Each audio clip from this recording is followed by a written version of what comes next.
of the way, brother. Oh boy, are you ready, sir? It's time for. Hey, we ain't ducking and dodging nobody. It's time for Fact or Fiction.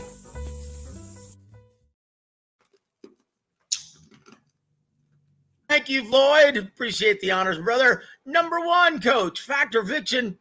Jake Paul versus Nate Diaz at the American Airlines Center last night in Dallas, Texas. Doubled Spence versus Crawford's numbers on pay-per-view. Fact or fiction, sir? I think it did. From what Jake Paul was saying, that the trending pay-per-view sales, it was bigger than the Tommy Fury one. Shit, I mean, you're talking about Tommy Fury was a huge fight. It did what, over 800,000? Oh, 850,000. Yep. Jesus. And this Nate Diaz is, he's mainstream. Okay, yep, in the States. He's a UFC legend. Everybody knows who he is. He has a big fan base behind him, and you can see the place. Jake Paul was saying that ticket sales were probably the best he's ever done. And yeah, it's sold out. Yep. Oh, it's sold out? Yes, sir. An American Airlines Center, standing room. Yep. So, hey, Joe, the dude. You say what you want to say about Jake Paul, but he's good for boxing because a lot of champions out there is not doing stuff he's doing. Okay. Well, he might be better, Coach, than we all ever imagined. Now I'm going to explain this to you, and I want to ask you what this potentially means to the future of the business end of boxing, right? Because no one else is talking about this, but we are going to. And once again, because of your expertise of everything boxing, not just what goes on in the ring, but the business side of things as well. Guaranteed purses for Jake Paul versus Nate Diaz. Jake Paul was guaranteed $2 million last night. Okay, Nate Diaz was guaranteed $500,000. Now compare that. Look at the pay-per-view numbers that they're going to do probably, right? Compare that to the mammoth $20 million guaranteed purse of Spence versus Crawford. Yeah, Joe, they're probably getting a lot of the upside on the pay-per-view. You know what I mean? That's where they're making their money.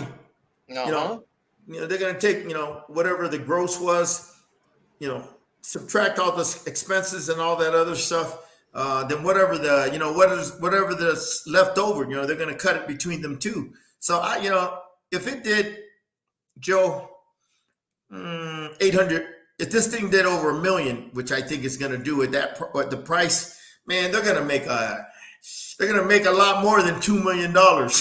So yeah, they got a lower guarantee, but they probably negotiated for a bigger upside on the pay-per-view. You know what I mean? Well, yeah, of course, and that's my point. When you look at the risk that these networks are taking and staging the Jake Paul events, they're not taking much risk, and they're just reaping reward from this. Yeah. Now, keep in mind, compare this now to the suggested purse of two non-ticket sellers like Devin Haney versus Regis Prograis, who most are speculating will be upwhere around $8 million. For total? Yep. Combined purse. Yep. Well, that's them sucker, whoever, that's them guys, whoever decided to put the money up, man. They're going to lose money. No. See, that's what I'm saying. The networks are not oblivious to the difference here. You're looking at all reward, very little risk compared to these high-priced boxing main events. Now, it should cause, fighters to start making less of a demand and start, investing in themselves as a result. Yeah. Your thoughts on this long-term boxing? Well, I always said, boxing is a business and the network's a business, and they're not in the business to lose money. There's going to come to a point where they're going to put their foot down and they're going to offer, lower minimums, guaranteed, and you're going to make your money on the backside, But yeah, some of these fighters, man, they want as much money as they can up front, and the networks, they bend over backwards for them, and they shouldn't really, because where else are they going to go? You know what I mean?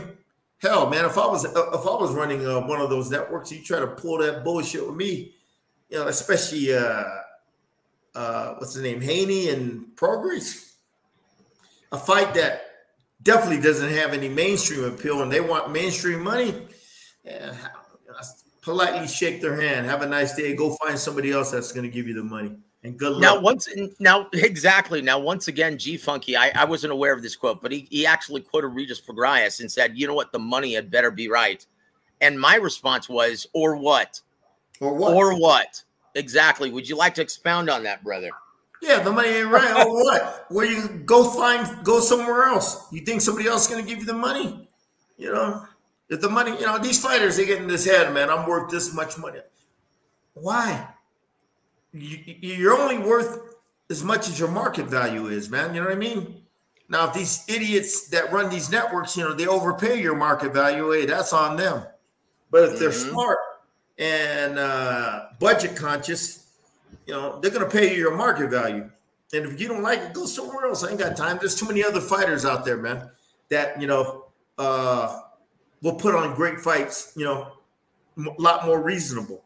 You know, Dana White, you know, that's why he has the control that UFC, man. You know what I mean? You don't want the person. Next guy up. That's their mentality. Yep. So my guess is, guys, this is going to cause the market, and it's going to cause these fighters to take more or ask for much more reasonable pre-fight demands. Now, look, go